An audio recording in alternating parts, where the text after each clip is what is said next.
Lenny Jernigan with the Wake County Bar Association History Committee. We're in the offices of Young Moore today with Charlie Blanchard.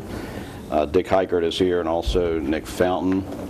And our videographer is Michael Kirby. It's June 1st, 2015. Charlie, I understand that you are 91 years of age. Is that correct? True. Born in 1923? True. And that you grew up in Raleigh, mostly on Cowper Drive, somewhere near 5 Points, is that right? Yeah. Would you tell us a little bit about what it was like growing up in Raleigh back in the 20s and the 30s and 40s? Well, I can remember it so well when we were in the first grade over there in what's called Myrtle Underwood School, then Hayes Barton School. Myrtle Underwood was Miss Underwood was our principal. We're in the first grade in 1930. We had to memorize the population of Raleigh. And I can remember to this very day what the population in 1930 was when I was in the first grade. 37,530. That was Raleigh's population. We thought it was a great big city. And it didn't grow much. Here came the Depression. 1930 was the start of the Depression, but it really took off, the Depression. I went down 31, 32, 33. Raleigh grew very little, very little. My dad made a sort of meager living representing Prudential Life Insurance Company, making house loans. And boy, 26, 27, 28, Raleigh was burgeoning. Well, a lot of houses being built, a lot of people needed loans. Dad did fine. But boy, here came the Depression. Nobody was building houses. Nobody. Raleigh was stagnant, I'd say, until the late 30s, when it began picking up a little bit. And then it went back into recession during World War II. Nobody had any money to build houses in World War II. And then we had a little surge after the war. Population, as I recall, after the war got up to about 45,000. And then we thought it was a pretty good sized town, but man, you look at Cary, Cary's 3 times as big as Raleigh was when I was a boy. I understand, didn't you have a grandfather that was actually in the Civil War? Yeah, my grandfather, most guys my age had a great-grandfather, but my grandfather was only 16 years old, and from a little town of Hertford, he volunteered, and then my dad was his youngest son, so that explains why I had a grandfather instead of a great-grandfather. Did he survive the Civil War? Yeah, he did. Yeah, he did, and became a merchant. He had he had a store in Hertford. He had 5 sons. All 5 sons got a 4-year college education. 2 of them got PhDs. My grandfather, I bet he didn't go through the equivalent of the 6th grade. Didn't have public schools back then. So some he instilled in those boys to become good students. Public schools, they did not have a middle school when you grew up, right? No, Raleigh had no middle schools. So, you went from grammar school to high school. I went from Hayes Barton directly to Broughton in the 7th grade. And you graduated? Stayed over there 6 years. Got tired of it. I understand you were an Eagle Scout during that time. Yeah.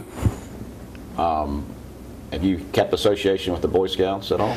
Yeah, I'm a member of the Occoneechee Council. Now, I understand you went to Duke University for undergraduate school. I did. After Broughton High School. I did. Okay. And why did you go there? Because my daddy. Yeah, my dad and my older brother both went to Trinity. Well, my dad went to Trinity, and then the name changed in 1924. It became Duke. My brother, it was Duke by the time he got over there. And your brother was already in school when you went there? Yeah, he was a senior when I was a freshman. He also became a lawyer, did he not? He did. Okay. And where did he practice? He practiced at the firm of Hunton and Williams up in Richmond. I laughed. I saw his son the other day and told him I had some stationery. When my brother joined Hunton and Williams, they had 13 partners. They drew a big black line and put his name underneath that big black line. They called him Atlas for holding up all the power. He was their only associate. That was 1948 or 49. Gosh, I guess they got, Nick, how many they got? They got 500 lawyers at least now. Probably 50 associates or more. Well, if you're in school, when did you start? What year did you start at Duke? What year? 41. Okay.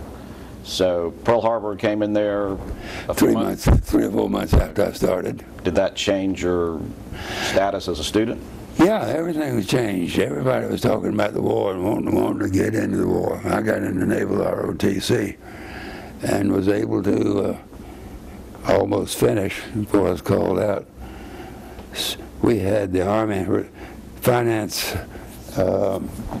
Corps at Duke, had the Naval ROTC, had V-12, about every other student was connected with some phase of the military. It was almost like a camp over there, as were most schools in the area. Was your education interrupted? I mean, did you leave Duke to go into the war? Well, I was, we sped up. I was supposed to graduate in 45, but we sped up. And I was supposed to graduate in 44. But in January of 44, we got the startling news that you'll be commissioned in 2 weeks. Commission, we got 6 more months to go of our Naval ROTC courses. We have not graduated from college. Well, it turns out they needed ensigns back there badly. They didn't give a damn whether we graduated or not. So we were the only Naval ROTC class that didn't finish our course and didn't get a college degree because of the great need for ensigns during that time, just before Normandy, and all hell was breaking loose out in the Pacific. So where did you end up going? Well, I was on a minesweeper out in the Atlantic, and then a submarine chaser down the South Atlantic and Caribbean. That was, Venezuela was next to the Saudi Arabia, was the biggest oil-producing country at all, and it was a big magnet for submarines with tankers coming in to be refined and going out. Time I got down there, though, they saw me coming. They left. They went up to North Atlantic. So it was mostly pure boring, going out every 2 days, staying 2 days, looking for non-existent submarines. You never found any submarines? We dropped a few depth charges, but I suspect we hit whales or never saw a submarine. Well, when were you discharged from the Navy? I got discharged in July of 45. And what'd you do after that? Well, I went to summer school at Berkeley, took journalism, thinking I'd like to be a journalist, but my dad was sick, and I thought they needed me back home, so I came on back home and had to do Duke Law School in 46. And the way they had it back then, you didn't have to graduate to get into law school. You count your first year of law school as your last year of undergrad. So that's how I got my undergrad, by going, using my first year of law as my last year of undergrad. So you got your undergraduate degree at Duke, and now you're into your second year of law school. Yeah. Why did you go into law? Well, GI Bill, and I was a pre-legal major during my undergraduate days. And I don't know, I said, I got all this time. I think it'd be an interesting way to spend 3 years. I really had not determined, I had not made up my mind to be a lawyer, but... Was your brother already a lawyer at that time? Yeah, he was 2 or 3, he was 3 years ahead of me. He became a lawyer a couple of years before I did. Did he go to Duke Law as well? He went to Duke undergrad, went to Columbia Law School. Now, when you got out, I guess, would that have been 1949? 49. 49, so you admitted to the bar in 1949, right? 50. 1950, okay. When did you started practicing in Raleigh eventually, and how did that come about? I opened up my own office. Decided I wanted to stay in Raleigh instead of Asheboro. Somebody recommended Asheboro as being a growing little town. I said, no, I think I'll stay. I rented an office in Asheboro for a month. Didn't have it occupied. I said, listen, Asheboro is a good town, but it ain't as good as Raleigh. So I came back to Raleigh, opened up my own office, spent most of my first 3 months meeting every single lawyer in Wake County. I thought that'd be a good way to get acquainted. Some of them had a little overflow, and maybe they would send me a case. But also, I thought it'd be a good idea to get acquainted with my fellow lawyers. Do you remember how many lawyers there were back then? About 225 in Wake County. Did you get to meet all of them? Huh? Did you actually meet all of them? I said all. I met all of them in Raleigh. Most of them out in Zebulon and Wendell. Most of them in Raleigh, though. Tell us about those early years of developing your practice and the type of law that you were doing, and how did that evolve? Well, shoot, I thought I could do everything. I had no specialty. I'd represent anybody that knocked on my door. A few criminal cases. Not many PI. Well, many lawyers interested in PI. They didn't have compulsory insurance back there in those days. Yeah, meaning personal injury cases. Yeah, and workers' comp. Did workers' comp. Did really search a lot of titles. Charlie Young taught me how to search a title. I never did search it as quickly as he could, but I did just everything. Formed a few corporations, had friends who needed wheels. It was fun. Did you? I think I made $300 or $400 my first year, but I lived at home. Wasn't married. Got along okay. Did you have any particular mentors back then? Any particular lawyers that helped you more than others?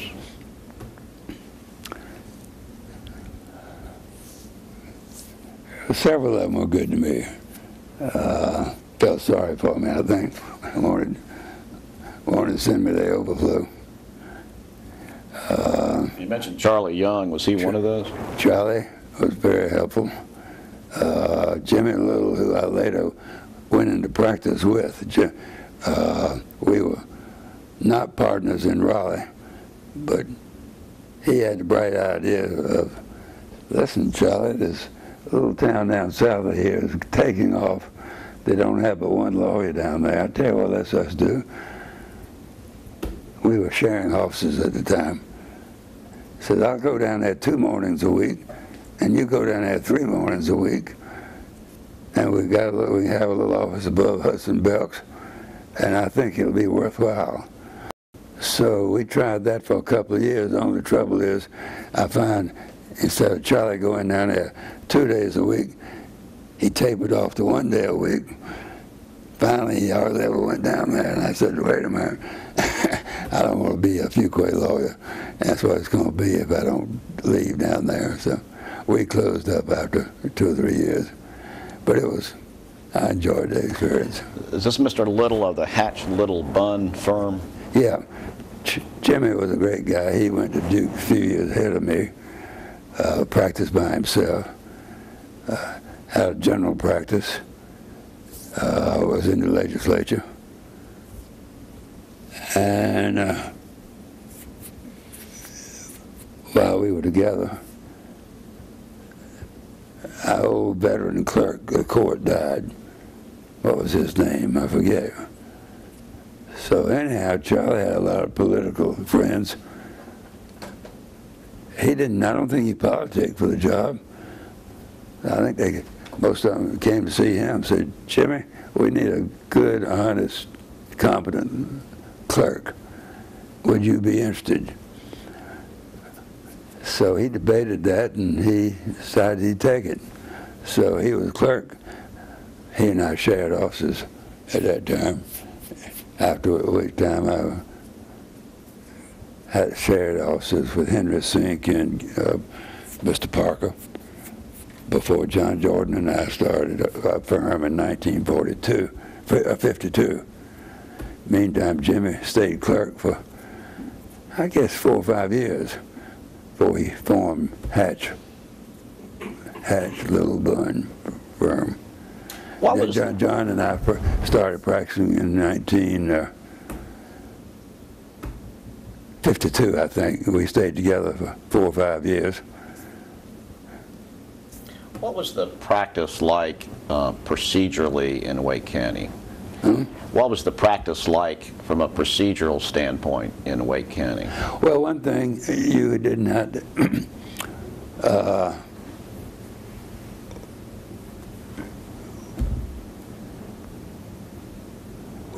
the whole system somewhat was streamlined in 1970 when had rules of court, uniform rules of court.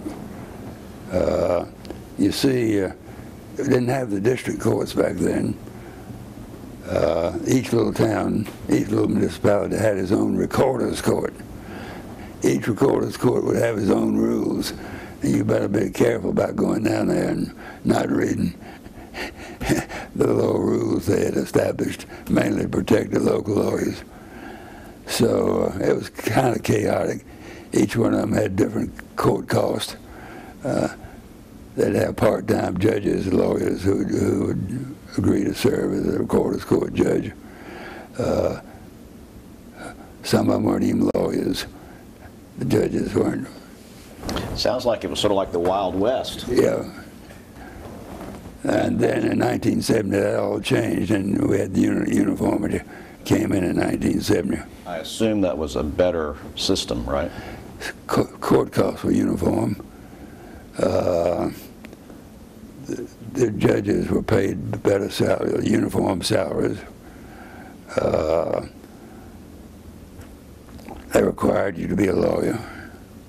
Was there a time where you were being considered to be the prosecutor or solicitor of Wake County? Oh boy, I had it in the bag. You did? I'd been practicing a year or two, and Mr. I think of his name in a second. I don't know why he took a liking to me, but he considered himself a local politician. Found out there was a vacancy, and they call them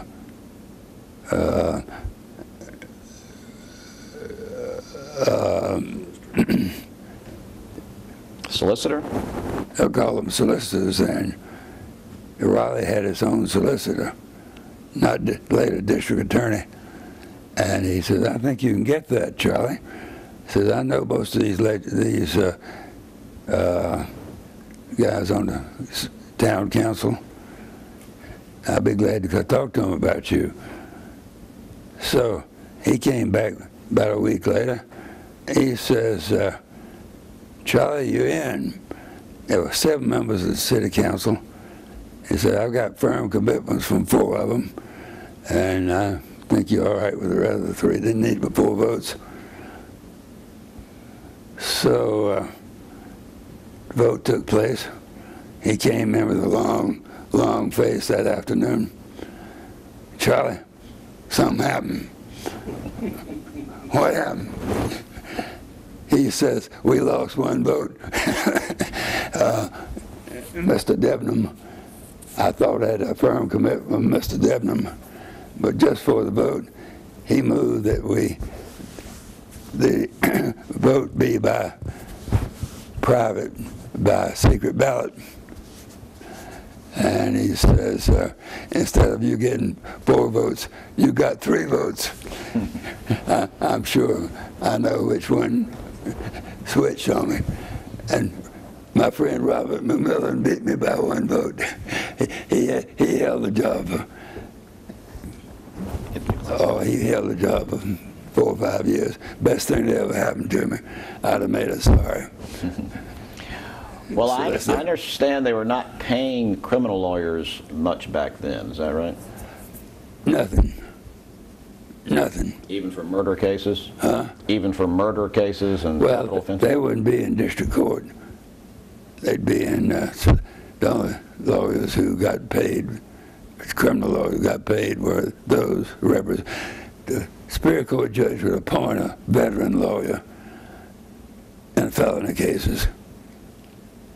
And a lot of times that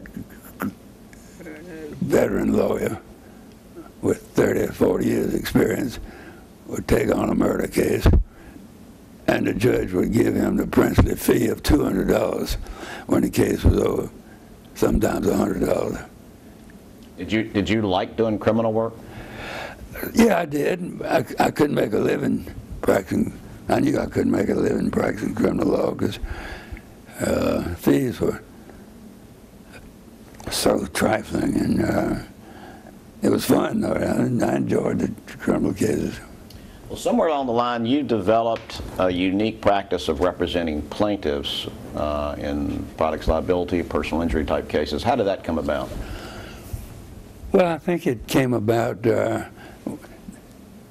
I won't bore you with the details, but one of my first cases as a sole practitioner was a PI case where a little boy ran into a truck at nighttime, illegally parked. He was 6 years old. He was not subject to being contributory negligent. So he was contributory negligent. The little boy was chasing him, and he ran into that truck and almost lost his right leg. And anyhow, I got great results in that case, and I said, I believe it's a pretty good way of making a living, but where in the hell am I going to get any cases from? So I went over to Duke. That was an organization called NACA.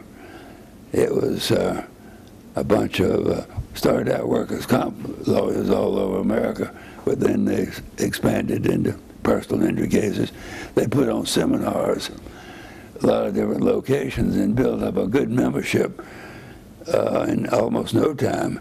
And a bunch of, including, did you ever know Carl Horn, Nick? He later became president of Duke Power Company. But then he wanted to be a plaintiff's lawyer.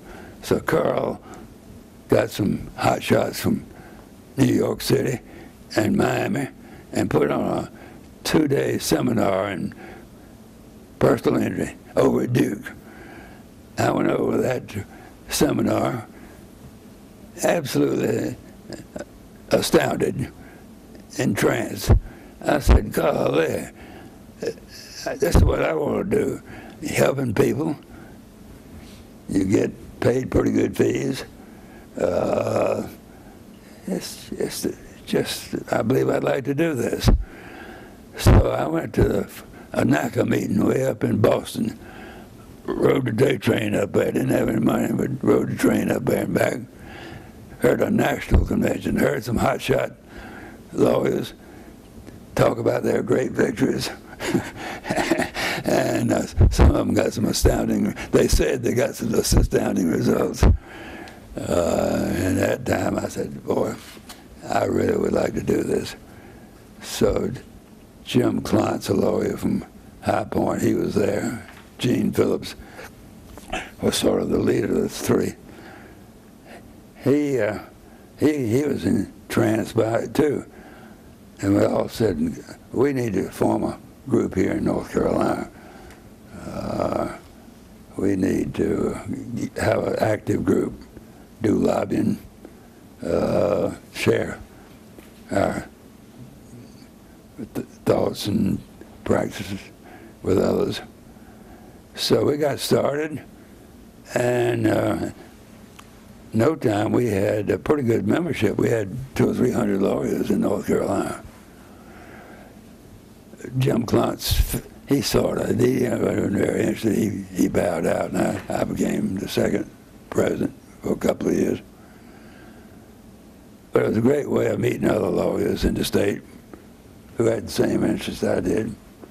We put on a convention every year, North Carolina convention, and we gradually grew.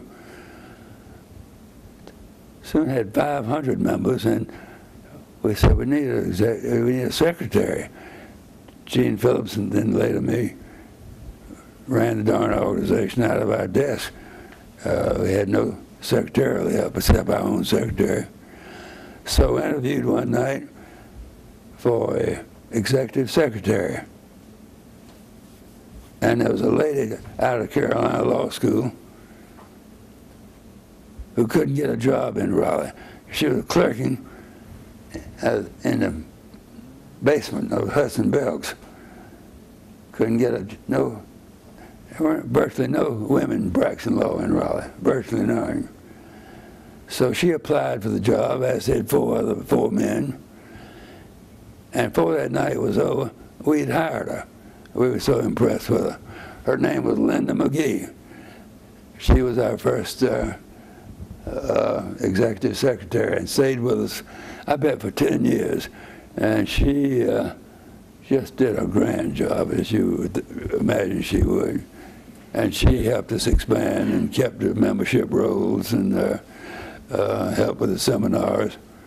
She's currently head of the North Carolina Court of Appeals now. Yeah. Right. And this organization at that time was called the North Carolina Academy of Trial Lawyers, yeah, which is now Advocates for Justice. Right? That's right. And so you, Gene Phillips, and Mr. Klontz started it. You were the founders of it?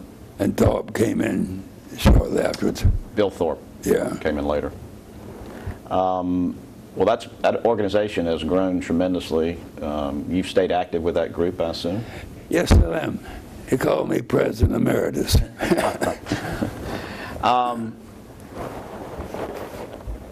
Somewhere along the line, of course, you got married, and you had 2 children. Is that right? Yeah.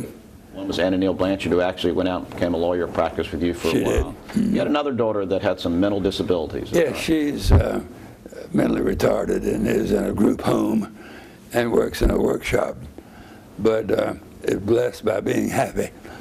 She's got a great disposition, and we see her every weekend. And what is her name? It's an unusual name, Lelia, but we call her Lily. Mm-hmm. Anything about her disability that helps you focus on your practice in personal injury type work? Yeah, I'd say I got a lot more sympathetic with handicapped people. And I was one of the founders of the Association of Retarded Children in Wake County. In fact, I was the first president, and it's grown nicely. What are some of the other activities that you've done? I know you've had a study group for 50 years and a book club. You played tennis. You're a member or an advocate for the Symphony in North Carolina. How did you get involved in all those type activities? Well, I don't know. I just enjoyed all those organizations. And some of them took more time. Well, you had the study group that you had was with a group of lawyers, wasn't it? Yeah. Who were some of those lawyers? Well, it started off 52 years ago, nothing but lawyers. And we're still in existence. Most of the old lawyers have died or retired.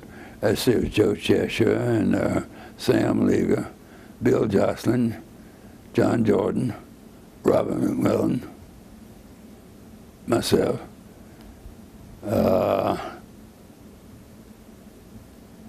Somebody else, and our wives would be members too. We'd meet once a month. And we were not assigned a topic. You'd give a paper once a year of your own choosing. And Joe Cheshire used to say the reason for that is people know what you're going to talk about. They'd read up on it and know more about it than you did. So it's going on, still going on. And you just recently talked about the Battle of Midway, did you not? And you were our guest. Yes, I was. Good conversation, good topic. You've been in practice for many years, and you're still associated with the firm today, are you not? Yeah, I'm of counsel with my firm. I don't take on any more clients. I go down there 2 or 3 times a week. They run cases by me, but somehow or another, and you'll get that way someday. I just don't want to go. I got you. I've gone to court enough. I don't want to go back in the courtroom. Tell us what advice you would give lawyers entering the practice today, based on your experience, and what you would wish them or recommend that they do as young lawyers particularly. Well, I think it's very important that they get involved with Bar Association activities. Get active in a section or two of, say, the trial lawyers of the Bar Association. Great way of meeting lawyers from other parts of the state, which is important. We're in the capital, Raleigh, and a lot of lawyers don't want to come all the way to Raleigh, way out west, way down east. They'd rather associate a Raleigh lawyer on appellate cases or on administrative cases somewhere. And it's fun to get to know lawyers all over the state. What about... See what they're up to, what ideas they have. What about quality? State bar. Of course, some say we got too many bars, and you know, North Carolina, Nick, you know this better than the rest of us. We're one of the few states that have 2 bars. We've got the state bar and the Bar Association. Almost every state has merged the 2 organizations, but not North Carolina. And then we've got the trial lawyers and the defense lawyers. And a lot of them get referrals from lawyers across the state. You obviously enjoyed your practice tremendously. I think you enjoyed life tremendously, but I hear from some lawyers they're not particularly happy practicing law. Do you know why that is from their perspective? Have you heard lawyers say they're not happy practicing? I bet you 1/3, Nick, of the lawyers, when you really ask them candidly, you're really glad you're practicing law, a large percentage will say, I think I made a mistake. That may be a little high, but it's a good percentage of lawyers who say, I made a mistake, I should not be in this. Fortunately, we're not in that group. Why is that? We're not in that group. Why did they say that, to your knowledge, if you know?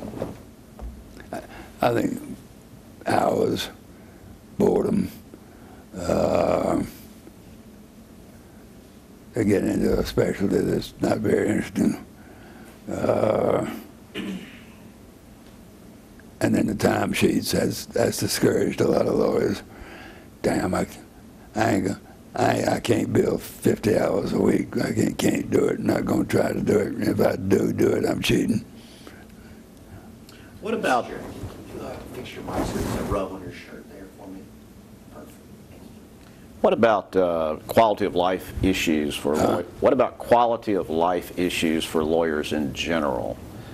We have people that are very good and smart and do a good job. Their legal profession, what about outside the profession? Do you have any advice for them in that regard? Yeah, I think that's I know lawyers are now making a lot more money, and I think timesheets are largely responsible for that. They become conscious of how much time is involved. And back in the old days, I don't think lawyers kept timesheets. I didn't. In fact, we had minimum fee schedules. Any lawyer that charged less than $200 for forming a corporation was guilty of unprofessional conduct. And if you took a divorce, say, for $50 or whatever it was, you'd be called up for the Bar Association saying, look here, you're taking divorces for $50. You can't do that. We had a minimum fee schedule. Nick, did they have minimum fee schedules when you started? They gradually got away from them. They don't have them anymore. But that's the great difference. Timesheets of, gosh, some lawyers are doing amazingly well financially, and I believe timesheets. But I think it takes away quality of life to a certain extent. You're so conscious of building up those. Some claim they spend 60 or 70 hours a week. Takes away your quality of life, I think. Not time for more interesting things. All right, we'll take a quick break for just a second if we go off the camera. Charlie, you were married to Bernard Blanchard for almost 50 years, is that right? Yeah, 52 years. And she was a delightful lady, and we all loved her, and I know y'all had a great relationship. But I understand after she died, you got remarried. Is that correct? About, I'd say, 3 years later. And how old were you then, approximately? How old were you then? I'd say about 82 or 3. And you married 84, Archie. maybe. What is Archie's last name? Or Archie Williams. And she is a delight as well. Thank you. So we have seen her many times with you, and she adores you, as most people do. So I'm delighted that you're having this great second experience. Bishop Estel, who you all know Bishop Estel, he came to see me when I was in the hospital. I had that stroke and before I married Archie. And I was unconscious for almost a month. Don't remember a thing. Bishop told our Sunday school class one time, he says, I came out there to the hospital, see Charlie, gave him the last rites twice. Next thing I know, he'd gotten remarried. Yeah. And you're now living at Springmore and just full of life, and we just appreciate the opportunity to talk to you, and thank you for coming this morning. The Wake County Bar Association and the History Committee is very delighted that you've been willing to. Leonard, thank you for your patience. My patience is yours. Thank you. And so that's